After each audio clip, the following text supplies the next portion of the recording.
Welcome back. It's another episode of Freight 360. We're going to talk some sales stuff today. But first, make sure to check out all of our other content and share us with your friends. Leave those comments and questions either in YouTube comments or through the website. We did have some come through this last week, and we'll be answering them on our Final Mile segment. So always make sure to tune in on Tuesdays or whenever you get a chance to catch up, and we'll get to your Q&A. Check out the Freight Broker Basics course on our website if you're looking for educational options for your team or just for yourself to start and grow your brokerage.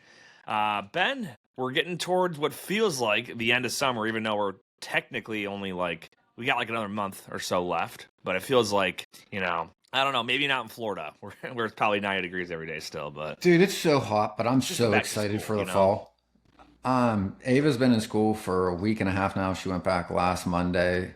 It's awesome. She loves riding the bus. It's her first time riding the bus, so it's super cute watching them, get on the bus for the first time. She's super excited. But I cannot wait for the weather to break. Dude, it is just 94 every day, no rain, relentless humidity. And I'm just I can't wait for it to cool down. We just got a break in the heat. It's been a really, really hot. I think July and the beginning of August was one of the hottest, driest summers I've had in a while up here. And we finally just started getting some rain as of Sunday. And it's rained every day. And it's kind of nice because I just, my grass is turning green again. And I had grass planted this year because I had some landscaping stuff ripped out. And it's finally filling it. So a nice little break for about a week or so. It's nice. But I still want that push of the last bit of summer before inevitably it's hoodie season. So it's football season, though. The Bills got their asses kicked. I don't know if you saw the Sunday night preseason game in Chicago, 38-0. A lot of bad things happened in that game. So all you Bears fans, good job. Caleb Williams looks good. Bills starting offense didn't really play, so there's not a whole lot really to say there, but our defense just has a lot to work on. So it's always it's so hard to garner anything from preseason because it's if they do well, it's okay, well, who are they doing well against? It's probably not the first team. And then if they do poorly, it's okay, did they really do poorly, or are they just not playing the same plays that they might play in the actual season? And it's just, it really is practice. Yeah. It's good to see people going through routines and stuff, and you can, I'm sure, garner some insight. But for the most part, the score to me is absolutely irrelevant. Yeah, for sure. You can kind of treat each drive and almost each play at some points as individual, and exactly. That's where you're gonna learn something. Yeah, you got a fourth. I think the one play was 4th and 8, and it's in a real game they never would have gone for, but all right, it's preseason. Let's practice this and kind of see how the coaches react and how the players react and all that stuff. I would have liked to see some points on the board, but we just stopped watching it. So Hard Knocks, though, another episode dropped this week. It's just getting me ready for the season, man. So one more week of preseason, and then we got I believe is it a week off, and then week off, and then the regular season. If I got that, yes, correct. Because Labor Day weekend, and then get into the season the following weekend. So U.S. Open kicked off this week. Tennis. Oh yeah. So I'm not a big tennis guy, but what's the big rundown on it? That's one of the big four, right? It's two. It's they're the four majors. I think in the order it goes Australian, the French Open, then Wimbledon, then the U.S. Open. It's only the first 2 or 3 days in. So basically it's a bunch of qualifiers. I kind of have it on the background. Dude, it's nuts. Even watching the qualifiers with unranked players, dude, they're so good. Just watching them and practicing and playing more tennis this year, I can tell just how much better they are than just watching regular. It's just night and day. So, side note on tennis, I was away for Army late last week and throughout the weekend down in Pennsylvania. We had we went out for dinner the one night at a local restaurant right off the base. They had it was quiz night basically, and one of the questions, I had no idea. I learned this about tennis. Did you know that the question was the Davis Cup? Which sport is it the premier whatever for? And I was it's definitely not tennis. It was was it tennis, badminton, or something else? And I was badminton, I guess. They're nope, it's tennis. And I was I've never heard of the Davis Cup before. That's like the Well, premier international like event or whatever. I don't know. here's the cool thing about that. I just learned this too on like Monday. They were talking and doing interviews about the Davis Cup. The Davis Cup's right up the street. It's in Delray Beach. So next month I'm going to take Ava because it's literally like I literally ride my bike up to where the tennis center is. It's this Oh, huge okay. tennis center right up the street from us. It's in the middle of September and I mean like I'm super excited. The tickets are only like $50. So like I'm definitely going to take Ava and my wife up next month to go to it. Didn't know about it at all. Didn't know. I mean, I've heard of it, but like I had no Well, idea. To your point, everyone knows like the big ones. You know what I mean? yeah, Like Wimbledon. Was it the what are the big four? You got Wimbledon, the U.S. it's the Open, Australian Open, the French Open, Wimbledon, and then U.S. Open. U.S. Open. Okay. French Open. I didn't realize there was a French Open. Yeah. It's the clay court one. Oh, that's right. That's right.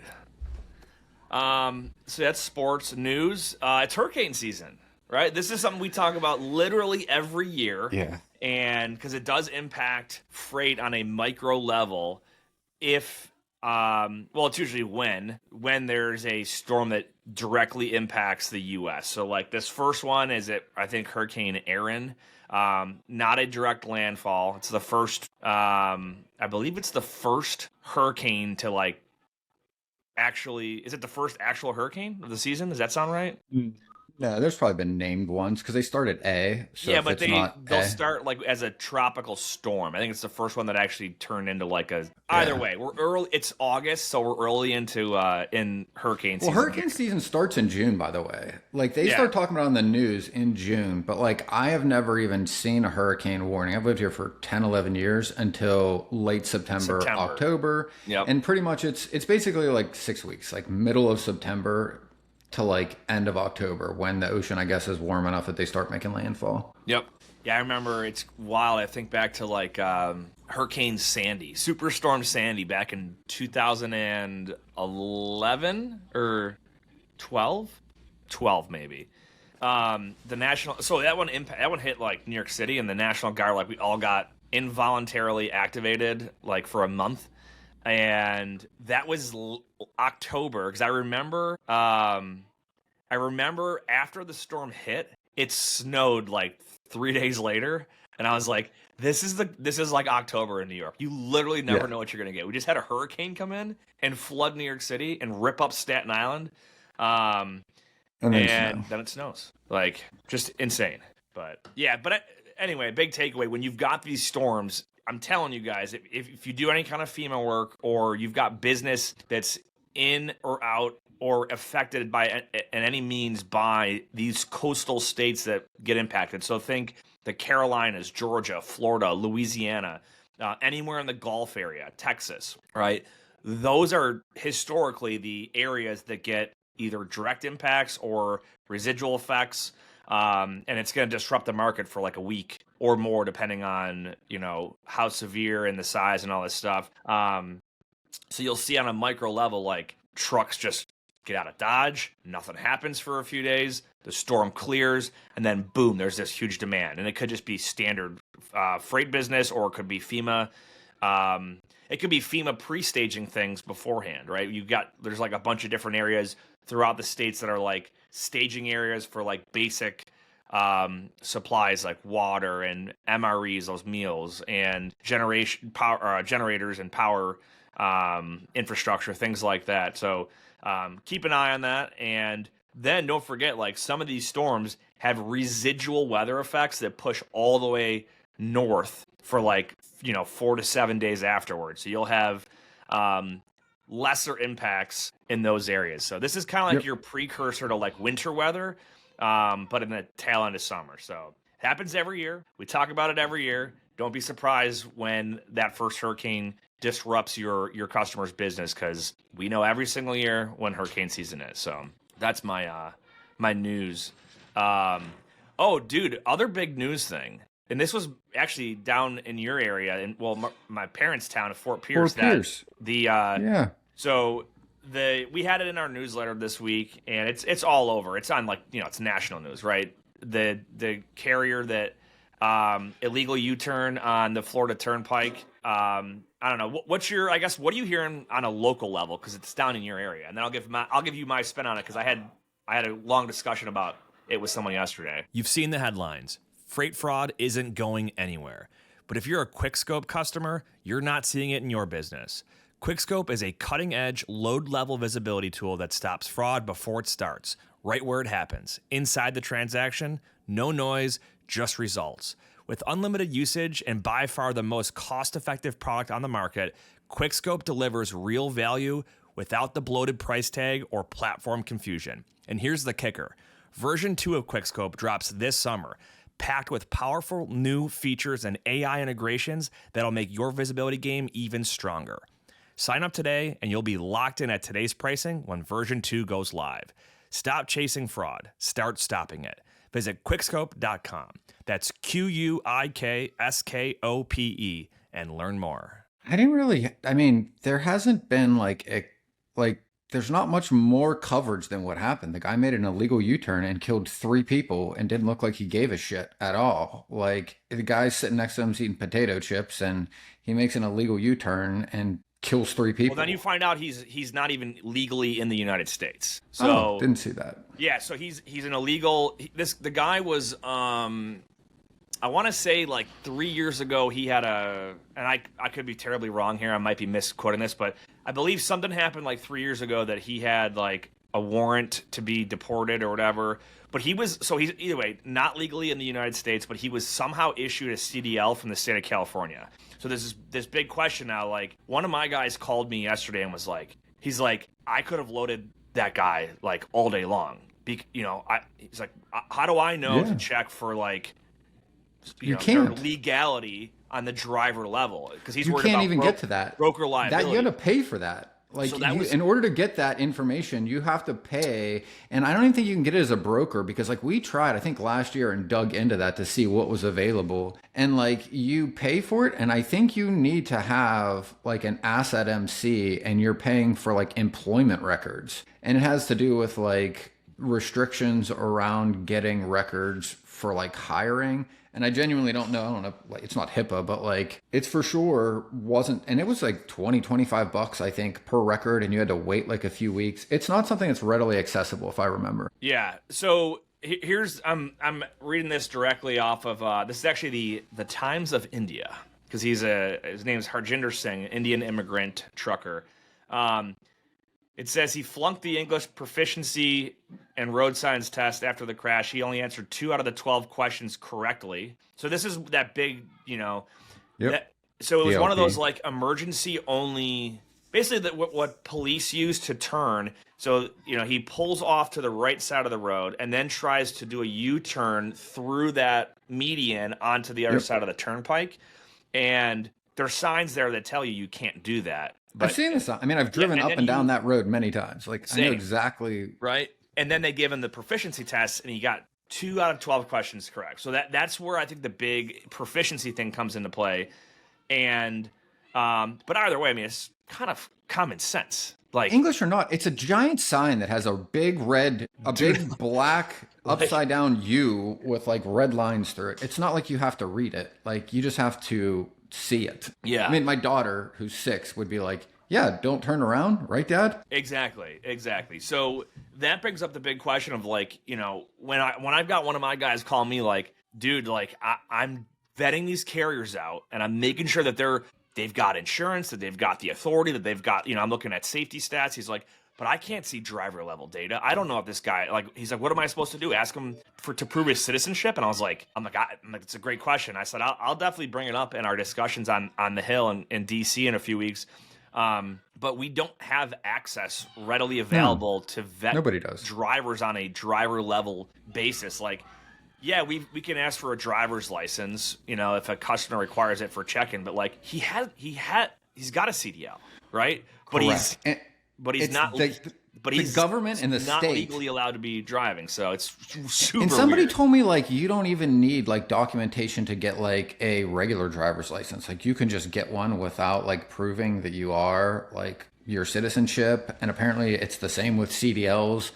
And it's also not straightforward either. Like, my wife immigrated here in like 98. And like occasionally we've had to send documents like her green card. I don't even know what it is, but there are like 4 or 5 different categories if I remember. It's like naturalized citizen, green cards, working visas. It's not like a black or white system either where it's just like, oh, hey, you have this document or you don't. There's like 4 or 5 different categories you could be under. Like it is not, even if you have the information to like somebody that doesn't do that or isn't in that side of things, like it is really hard to understand what and where somebody is qualified to do whatever work in any industry, let alone this. And it just like, the part that kills me is like, it absolutely are these government agencies that aren't doing their job in a sense of just not vetting, not checking these things, giving people licenses and allowing people to operate these things. And then it's like, okay, well, we're legally liable for not checking what we can't check with information we don't have because the government is inept and can't seem to get their arms around verifying and vetting the businesses and the people driving this equipment on public highways. It's absurd. I think you're going to start to see.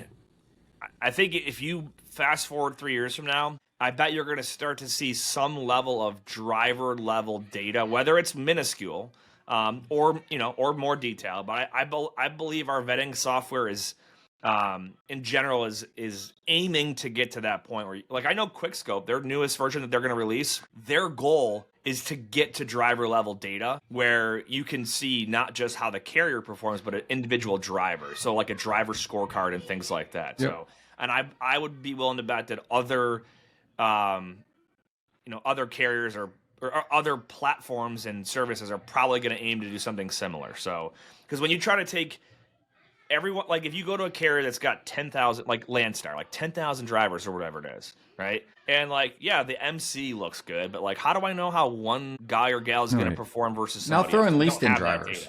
So then you got leased on drivers. I mean, there's so many caveats that make that almost impossible to do from like, not the consumer side, but like the business side of things. I mean, I guess like the public side, not the government side. Like you just literally don't have the information and there isn't any straight line between. Let me see if I can find this. I had 2 instances this week that I want to share because these are, let's see if I can find it. Basically 2 fraud things that were caught. Okay, yeah. So these are 2 of our brokers in our company. So one of them was talking to a quote unquote dispatcher whose phone number was not an approved phone number in highway. And even though the carrier passed all of our rules in highway and everything, the girl, she ended up calling that carrier and saying, hey, I'm talking to so-and-so who's saying they're from your company and saying that they're a dispatcher for you. And like the carrier's like, no, we don't know who that is. So like the stolen identity and like basically this carrier, like no one had flagged them yet for a stolen identity. Otherwise, we would have known, like, yeah, they're going to fail our rules. Not that we can't use them, but if we would have saw, hey, victim of identity theft, we're going to verify the name and phone number who we're talking to. Whereas this one hadn't been flagged yet. No one reported it.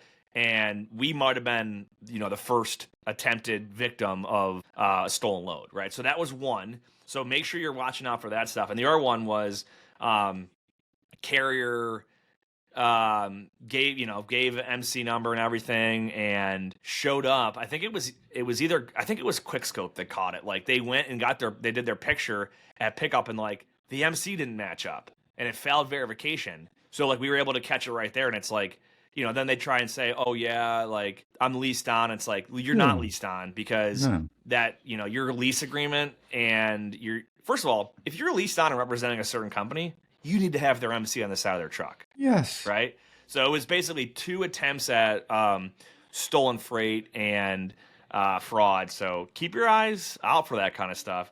The only way in a soft freight market, the only way that scammers are able to make money is by theft. Whereas like you go back 4 years ago, they could just rebroker freight and make a little, they'd skim off the top and like, do that in volume and make money. And now it's like, well, there's not enough money in the business now. There's not enough freight flowing right now that they just have to steal stuff. So wild. Yeah. Crazy, man.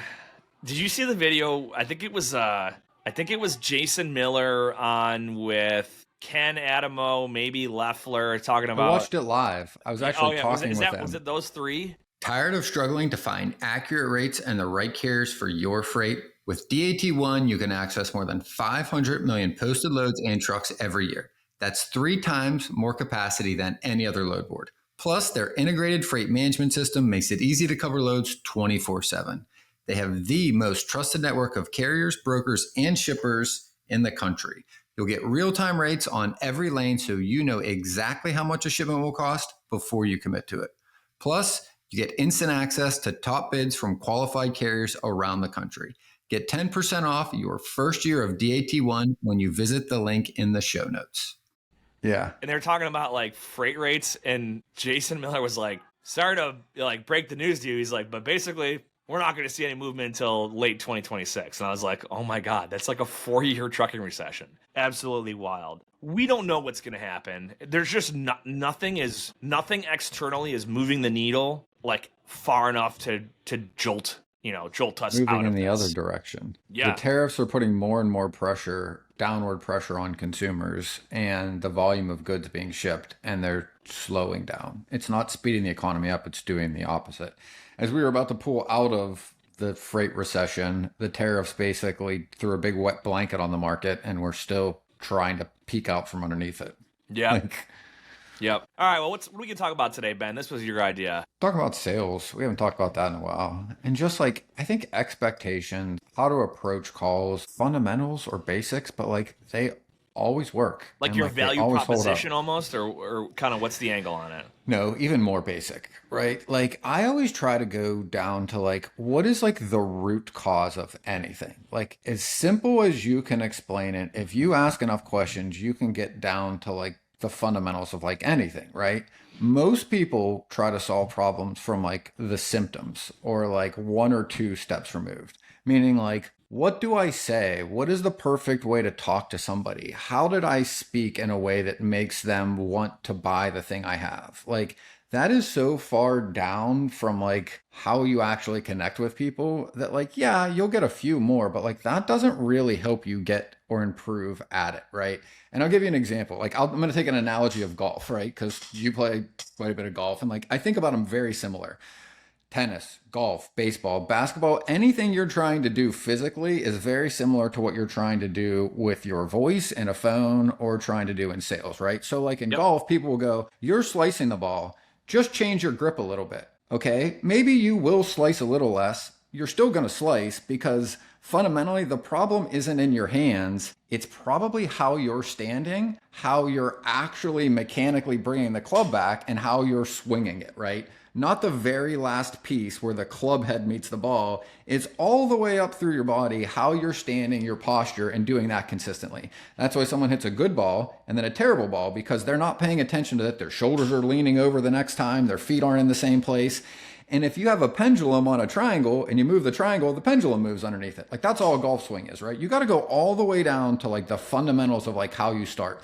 Shooting a free throw, it's not just how the ball leaves your hand, it's where your arms are, how you're standing, and the way your mechanics are. That's why fundamentally with little kids, that's what they teach them, right? Even running, you can run incorrectly and inefficiently, and you can run efficiently and incorrectly. It has to do with how you're running, not how fast. You start there and then you improve from there, right?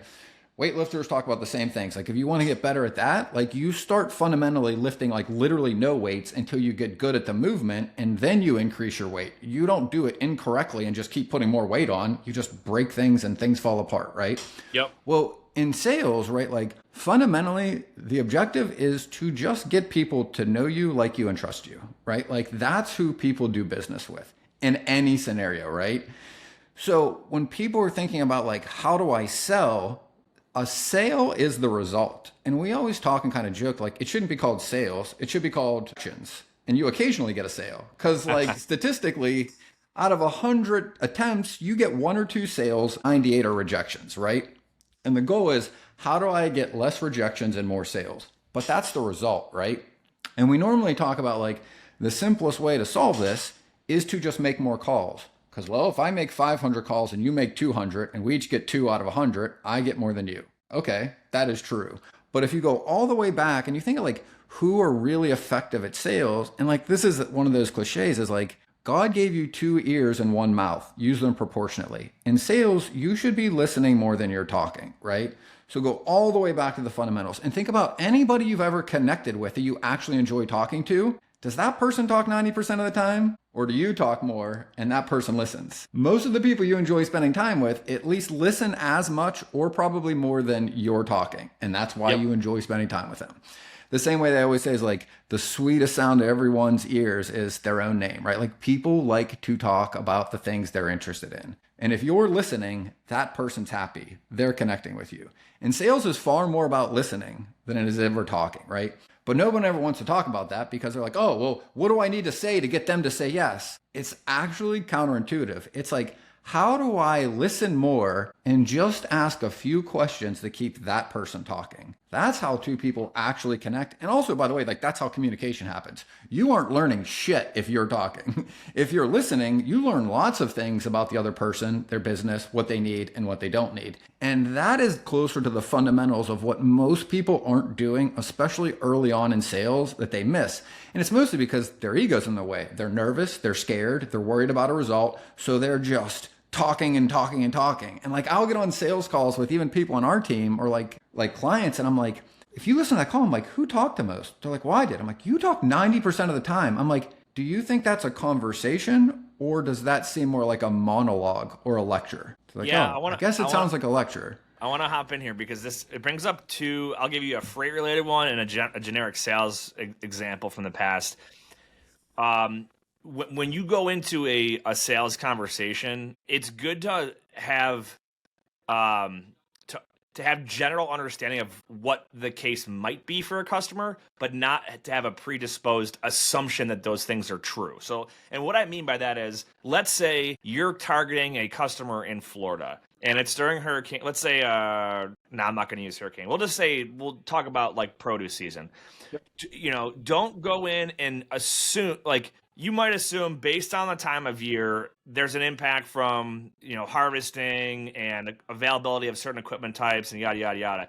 If you go in with that assumption and never ask and just have your conversation with that assumption and you're wrong, the conversation is going to fall on its face, right? Because, the same thing, like you might assume right now that a customer is having, not a whole lot of issues getting equipment or trucks because of where the market's at on a macro level, and that they're just price sensitive right now, blah blah blah. And you talk to that customer, and you're trying to trying to sell on price, and that customer's like, I don't want the cheapest truck. My issue here is like getting if I don't get this delivered on time and with great service, I'm losing another customer. I'm going to lose my customer. The same thing. I remember this happening when I worked at Best Buy. I've given a couple of examples of my college years, but like I remember back to school season, literally right now, right? People are going to college or back to high school or whatever, and a lot of people are buying laptops. And I remember like at the time, every brand came out with like their cheap level, like, hey, it's got 4 gigs of RAM, it's got 256 gigabytes of hard drive space, dual core processor. That was like the standard, if you go back 15 or 20 years, whatever it was. And we had this one sales guy. He was like terrible, but he was, it was Best Buy. So like, it's not like we're selling like massive ticket items here, but this is a guy who like argue with customers and tell them what they needed. So I remember this one person comes up and it was like August, and he just assumes based on the age of the guy that was trying to buy a computer that he was a student going back to school, and he's like trying so hard, and the guy keeps asking to look at other computers. In freight, time is money and efficiency is key. That's where Levity comes in. Imagine automating your email operations to do more with less effort. Levity connects directly to your inboxes, extracting vital information from emails and attachments in real time. It seamlessly integrates with your TMS, empowering you to quote faster, build loads more efficiently, and book more freight in less time. Whether it's incoming emails from shippers or carriers, Levity's got you covered. It understands any language, any format, and even interprets non-standard formatting. Visit levity.ai today to sign up and get started. And he keeps trying to sell him like these like The base you know, model. the best back to school computer. Yeah. And eventually like the guy comes over to me and he's like, dude, I'm just trying to buy a gaming computer and this dude keeps trying to push me on whatever. And I'm like, all right. I'm like, well, hey, let's talk about like, Yes. what games are you playing? We can actually look up and see what the requirements are and then recommended specs, and then we can show you some of the options that are out there.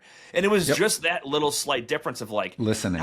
not everybody's in the same situation at the same time just because of what's Don't happening around assume. them. Yeah. And listen, don't make Exactly. assumptions, right? Making an ass out of you and me, right? And if you Yep. listen, you understand where or if you can actually help that person, right? Yeah, so I think if you go into all these conversations as almost like a curious little investigator, right? Yes. I want to learn, like, first of all, I want to show that I'm curious and my interest is piqued about your industry. Because if I can get you talking about what you do every day, you're going to enjoy talking about it. And I'm going to be able to learn a ton about your business, and I'm going to start to uncover certain things. I'm not going to go in and say, hey, yeah, I know you guys are all price sensitive right now and trucks are easy to get and blah, blah, blah. It's like, well, that may not be the case right now. So, that was a long-winded interjection there. Not but at all. It was 100%. super relevant, right? Because and I'm going to go on a tangent and then I'm going to bring it back in a second, because this is what made me think about this and how I got to this point, right? Which was, I remember when I first got married, right? And like it's new and then you have a kid and your life is very different. And like you are trying to connect with that person so both of you can understand each other and cooperate, right? Like just basics, right? Of two people living together.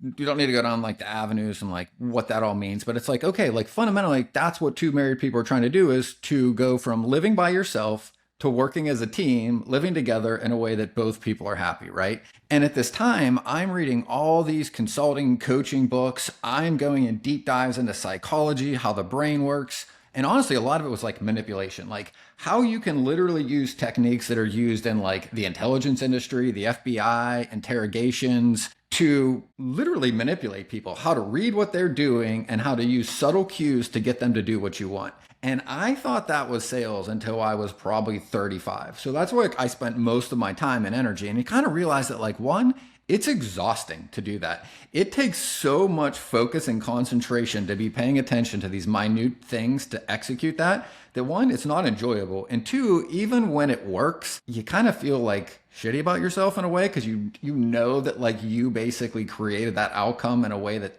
And also what I also noticed in like other types of sales I would do is you would lose a certain percentage of them for buyer's remorse. Like I could get people to say yes over and over in transactional sales, but like the next day or two when they thought about it, they realized like they didn't really want that anyway, and they would cancel, right? And you have this problem of like you get more, but people are going to have buyer's remorse and they cancel. And it's because like you're literally spiking their emotion, getting them to the buying line and getting them and closing them right there by getting them to give you the closing details, signing your agreement or whatever it is. And then they think about it and realize like, oh, that was just like an impulse buy. And you get really good at getting people to buy things impulsively. So Dude, so I think back to like, well, continue and I'll hop back in. I'm gonna take it back to my Conway Freight days and how we sold there. As I got married, and then like I remember this very vividly, like where there would be like, and I don't even want to say like an argument, but it was really more just misunderstanding where both of us had the same objective, but we weren't really understanding where either person was coming through.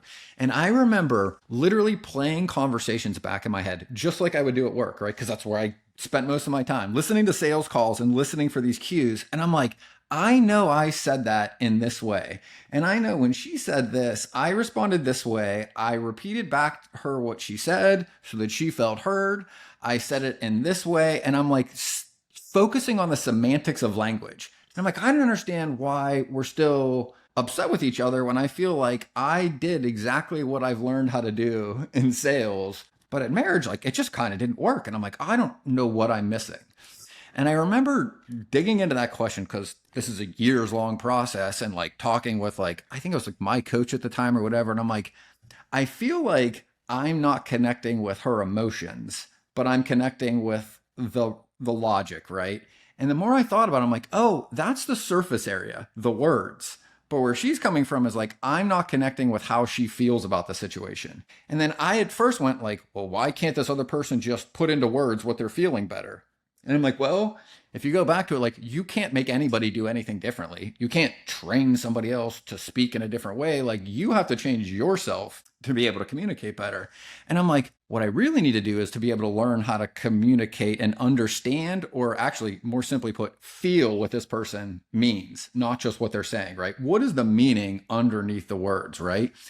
And this is where like it sounds like, I don't know, like ethereal or whatever, but like I kind of started digging into meditation, because like all meditation really is, the more I started reading about it, is like you practice being quiet with yourself and just being aware of what your own brain or ego is telling you all day. The crazy noises, like the thoughts, the racing worries, the anxiety about a load picking up. I got to call this person back. I got to do my laundry.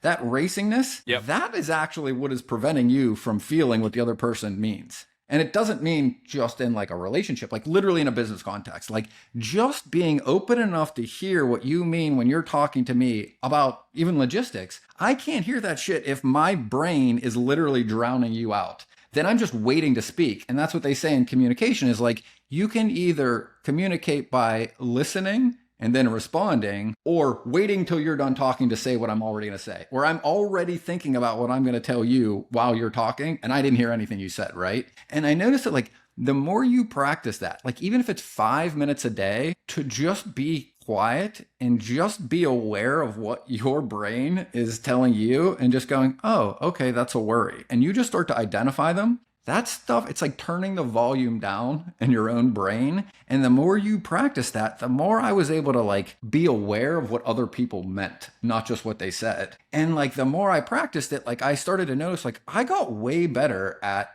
sales. And it wasn't closing deals. It was just that if I talked to 10 people and normally I could connect with 1 or 2 out of 10, I can connect with 5 or 6 now, because like I'm not in my own way and I'm not preventing myself from hearing what that person is saying. And it doesn't matter what they're talking about. Like it could be the mailman, it could be a business call, but like to me, like that is the root hurdle for most people in sales, is they're so anxious and worried about their own fear about not selling, their need to sell more, they're worried about not having enough money, they're worried about not having a job, that all that worry is actually clouding their ability to just listen to the person they're calling, which is the root problem of why you're not selling more. You're just not connecting with enough people because you can't quiet your own shit down enough to hear what somebody means, not just what they say.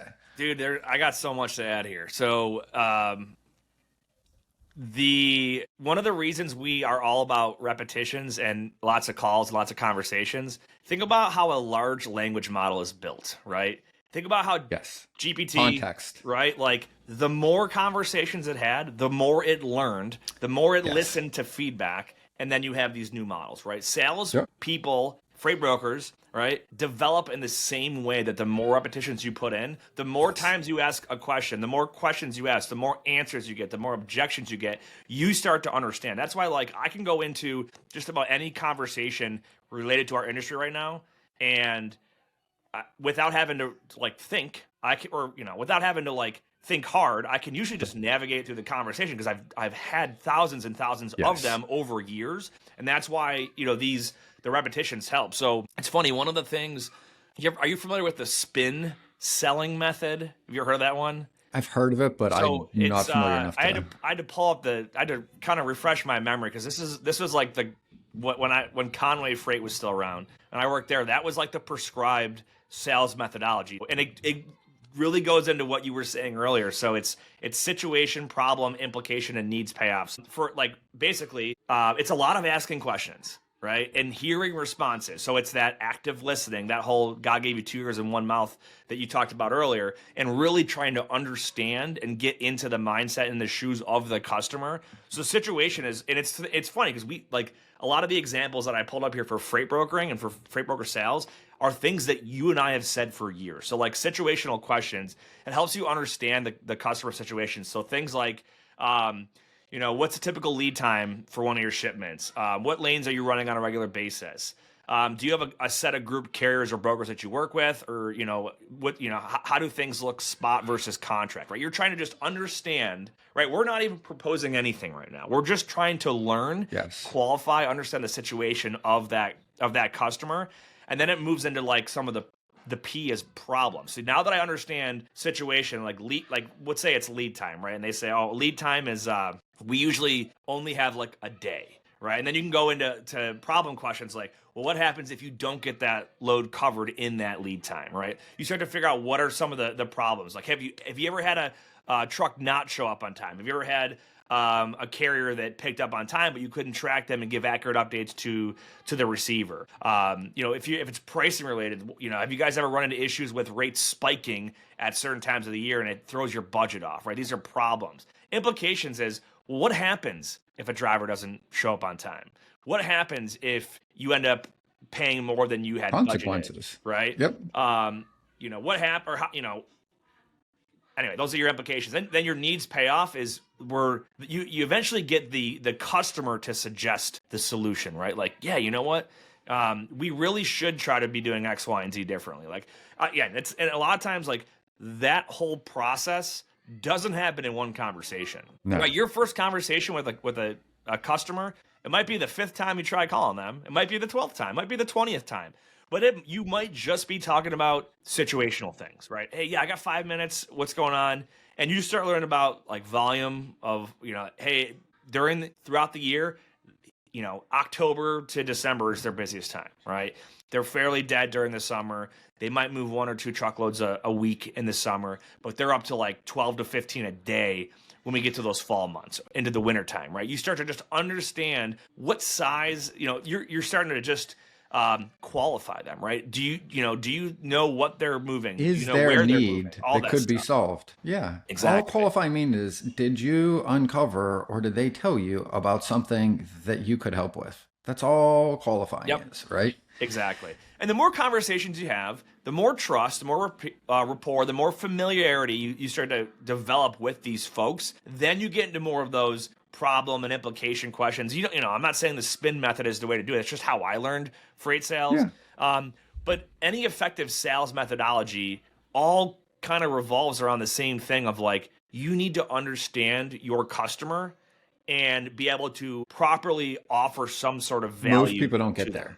Yeah. And most people don't get to the understand part. The solutions are easy. When somebody is telling you what is wrong, the solutions kind of come up by themselves. Like, you don't need to be a genius to, when somebody says, my loads aren't picking up on time, to get to the need and then to figure out, okay, well, the solution is like, all right, well, how quickly are you tendering your loads? So you send them out an hour before they need picked up, 2 days? How much are you paying? Do you think it's because you're paying carriers that are trying to like really run from their last delivery to your pickup in a short amount of time? Like, it really is kind of just a logical conclusion. Yep. You don't have to put a ton of thought in there, but like, where I think most people have the difficulty is getting to the understand part, like getting somebody to talk to them. And it's because, again, like, they're not I don't think most people are present when they do this. I don't think they're making phone calls. And again, like, to take something from like the Buddhism side of things, like, they're not being mindful. All mindful means is when you're doing something, only do that thing and pay attention to that thing. So like, if you're making cold calls while you're scrolling through whatever social media or while you're reading emails, when someone picks up the phone, you probably aren't present there at all. So what is the likelihood that that person is going to actually connect and talk to you? It's about 0, right? If you aren't there, and again, like, you don't need to have some presentation planned, just hey, was trying to catch up with you. Have some idea of what you're going to say before it, know who you're calling, and when the phone picks up, just do that thing. I know it's hard in freight brokerage because there's always 10 other things you need to do. Everything's always a priority. But like, if you can practice just that alone, I think you will see far more of your calls turn into actual leads. And if you get more leads, more prospects, it eventually will turn into more business, right? But instead of just figuring out, oh, how do I close more of the people I'm talking to? Well, if you haven't connected with any of the people you've been talking to, you can't close shit. You ain't going to close any of them because like, you haven't heard them. They haven't connected with you. Neither one of you are paying attention when you're on the phone. The person you called is busy doing whatever they're doing. They're barely paying attention to you and you're not paying attention to them. How well of a conversation do you think is going to go if 2 people meet each other in any setting and both are staring at their phones while they're trying to talk to each other? How much communication and connection do you think happens? That's literally what's happening. You're staring at your computer barely paying attention to the phone, and the person you called is doing the same thing, and you're wondering why you guys can't connect and do business together. It's because nobody's making an effort to actually be present in the conversation, which was the whole objective of making the phone call in the first place. Yeah. Yeah. I feel like we could do an entire episode on like active listening, right? Like, Oh, dude, there's a great book on it. No, dude, hold on, just on that point. Somebody said this the other day. It made me laugh so hard. There's a book. I'll have to look it up. It's really good. The whole book is on listening. And somebody was saying like there were two TED Talks. One was like how to convince people to do what you needed to do, and the other one was how to listen better. And the person and the TED Talk on how to convince people had like 10 million views, and the one on how to listen better had like 100,000. Like just nobody wants to learn how to listen. They just want to take control and make the thing happen that they want to. And like that's so true, I think. so there's a guy, Andrew Bustamante is his name. He's a podcaster now. He's an ex-CIA guy. He was on Lex Friedman a few years back. That's where I first heard of this guy. But he's got, and other people like him, right, have excellent discussions on like how to build rapport and how to like get a conversation to go a certain way. And one of the things that he always preaches is like the two questions followed by one validating statement. And it's a form of like active listening. Like you ask two questions, they answer, and then you basically give a validating response after those two questions that shows that you heard and understood what they were saying to you, right? Yeah. And that helps build trust because then the person that you're talking to feels like, yeah, he or she actually like heard what I was saying. They understand me. And oftentimes, like when a broker calls someone, it's just like, I got trucks in the area. Like, all right, cool. You're telling me what you have. Correct. You don't care about what's going on in my what world. I need. That book is called The Lost Art of Listening by Michael P. Nichols, PhD. Well, the other book we've talked about over the years is like Super Communicators. And there's a really good story in Super Communicators where they show this example where two people are arguing and at each other's throats, but they both have the same goal. They're just not listening to each other. And in the example, it was a guns rights like Facebook group, I think. Basically, it's a forum, right? And there's a group of people arguing that nobody should have guns. And then there's guns rights activists arguing that people should have guns. And when this professor got into this, they basically took a few of these people and brought them together, right? And they showed the technique you were talking about repeating back what you heard and saying what you think they meant, right? To be able to literally facilitate communication. And at the end of like 20 minutes, they were friends and they both realized they had the same goal. It was safety. Both of them wanted safer communities with less shootings and less harm. Yep. And the guns rights activist wanted more gun safety, more training, and more ways to protect people. The person who wanted to remove guns wanted the same goals. They both just had different suggestions for how to get to the goal. And once they both listened to each other, they both realized, oh, we're on the same team. If we take some of your ideas and some of my ideas, we could actually work together to make the whole community safer. And they're like, for years, we're just screaming at each other, thinking this other person is the worst person in the world, doesn't care about children, doesn't care about our community. But at the end of the day, both people literally had the same objective. They just weren't listening to each other and didn't take the time to get out of their own way to just hear what they're actually trying to achieve. So excellent point. And it's that leads me into this next thought here is that when you have these conversations, and we've talked about this stuff before, like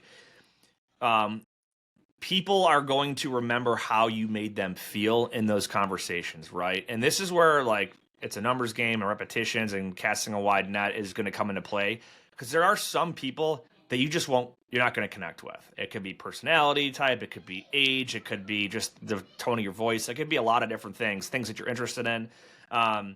And then there's people that you will click with. And outside of just understanding them and their situation and understanding what you can help solve for them, what can matter even more sometimes is, do they feel like they are going to enjoy working with you? Do they feel like they can trust you? Do they feel like you're going to get the job done for them?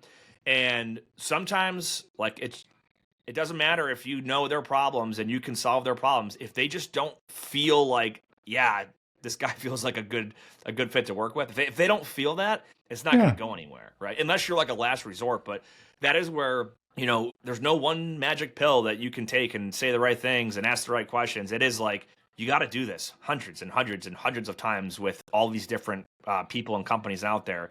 And you will find the ones that you will click, right? And sometimes you'll find the ones that you click with well, and they just don't have a lot of business. And that's fine, because you're going to have the little ones, right? But when they've got that load every couple of weeks, like, dude, they're going to call you because they trust you. They want to work with you. And that's how you build out your book of business and you round it out diversified. You've got some of the, the big hitters, and you've got a bunch of small, medium-sized ones that kind of fill in the gaps. But there's going to be big companies out there that you and that person just don't click for whatever reason, right?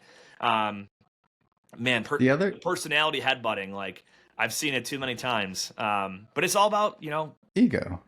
So you think you're right. It is, yeah. You're not listening. You ever get the ones that like straight up call you out and they're like, yeah, I know you're gonna make commission on this, blah blah blah. And it's like making the conversation so awkward here. Yeah. But anyway, you know what also made me think of this the other day was like, I've been playing tennis with older guys, like 60, lives behind me in the mornings, and he runs a painting contracting business. It's for like probably 30, 40 years, right? But what I noticed as I was thinking more about this too, and like, again, we could have like a 2-hour conversation on some of the other commonalities I've seen recently. But we're walking over to play tennis, right? And the guy is coming over to pressure wash like the clubhouse and like the pool area. And he walks over and starts talking to the guy, pressure washing it, says hello. But it wasn't just the fact that he stopped to go over and talk to this guy. Like, I could tell he was so present when he was talking to him that he genuinely cared what that guy had to say, how his morning was going, and what was going on, right?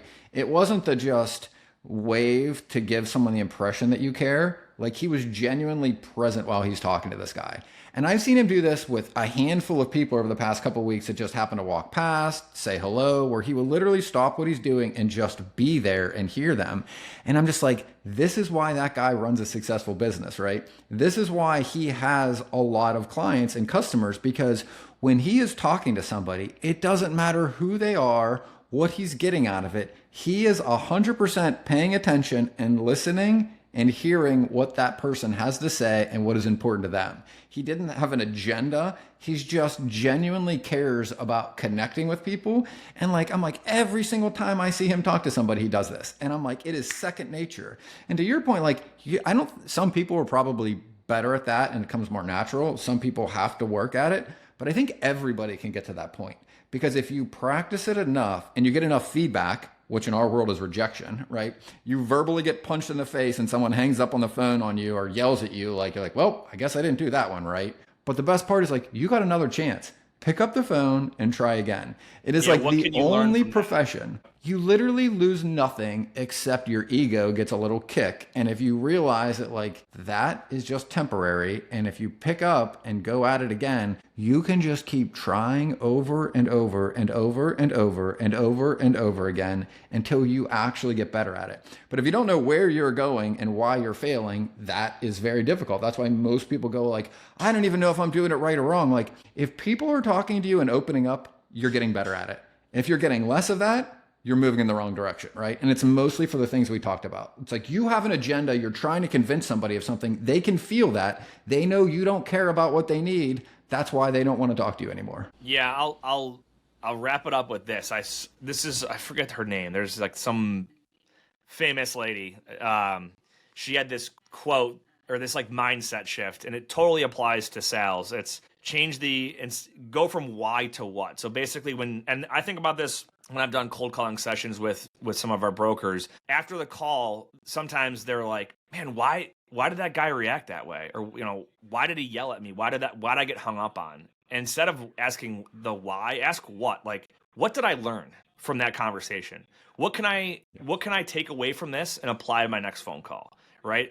It takes a potentially a negative thought and turns it into an opportunity. And I think that, we're not going to go into the psychology of sales too deep here, but that little shift and understand, like you just said, it's a huge Ben, shift. I have another chance, right? Yes. So it's why I think everybody should have a mirror above their telephone. One, you can see how you look to yourself, what kind of mood you're in, what kind of energy you're bringing, and whether or not you feel like you would want to talk to somebody making that facial expression. And two, like you said, if you get off the phone and you feel like, why did that happen? The person you should be looking at to answer that question isn't to talk to that person to see why they did it. It's to look at yourself and ask yourself what you could do differently to maybe make that not happen again.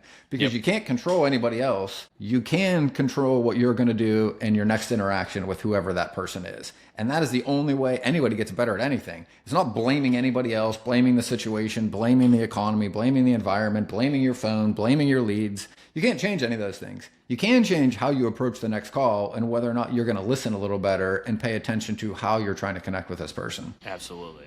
Man, good discussion today. We got really covered a lot of ground there on sales. So hopefully you guys can take something away from it. Let us know what you think down in the comments. Ask us, any questions related to it. Final thoughts, man. Whether you believe you can or believe you can't, you're right. And until next time, go Bills.